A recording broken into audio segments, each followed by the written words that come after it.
Hello, and welcome to the second part of the Private Payers CMS 1500 form completion. Once again, we are going to highlight the differences between a basic CMS 1500 form completion and the private payers. In blocks 14 through 33, pretty much everything is going to be the same. What is going to change is a very few choices, and I'm going to highlight them. So block 14, we're still going to put the the date of current illness, injury, or last menstrual period. Remember, we're going to use qualifier 431 if it's illness or injury, and 484 if it's the last menstrual period.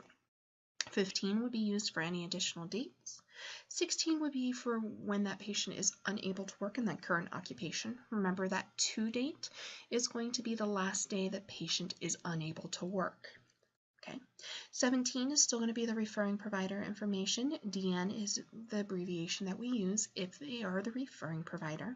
And make sure to put their MPI in 17B. Block 18 is going to be if the patient was hospitalized for any of the services. 19, we leave blank. This is reserved once again by the NUCC. Block 20, this is once again where we're going to put outside laboratory. Was one used in this instance? Most of the time, like I said before, this will be marked as no.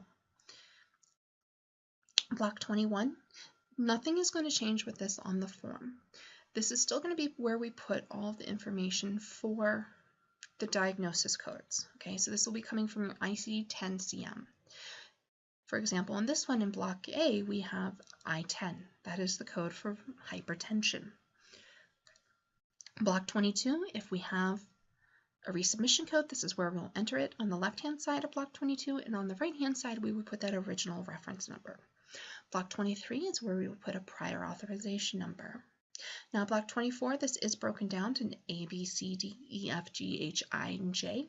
Now, with this being a private payer, we will not put anything in Block H. This will remain blank. Block 24A, this will be, once again, if it's for the same day, we only need to fill in the from.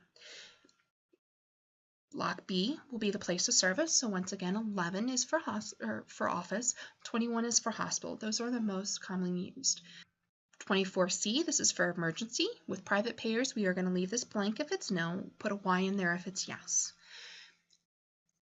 24D, this is where we put those CPT and HCPCS codes. Once again, it is going to be the evaluation and management code first, followed by the additional codes in the order of charges, which is your column 24F.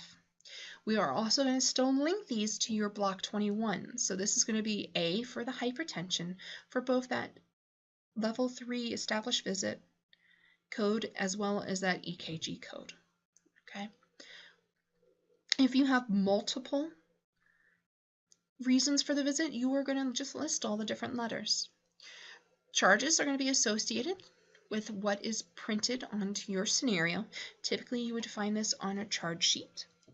And then remember, do not forget to put a quantity. If their quantity isn't stated for 24G, then we were going to put the quantity or units of 1. Like I said before, we are skipping 24H. That is used with Medicaid only. Since we're doing private payers, we can leave that blank. We're going to move over to 24J. This is where we are going to put that physician's ID number or that MPI number in.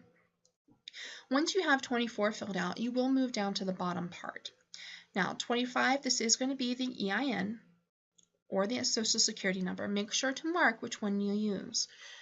Block 26 is still our information, so we can use that appropriate punctuation there if necessary. Now, the one thing I want to highlight besides making sure that 24H is blank is block 27. If you have a contract with a private payer, you are accepting assignment. You are a participating provider, so this should always be marked yes. If you do not have a contract with them or you are non-participating, this will be marked no. Another way to think of this is in-network versus out-of-network. If you're in-network, 27 will be marked yes. If you're out-of-network, it'll be marked no. 28 is still just adding up the total from all of 24F, and 29 will be the amount that's paid.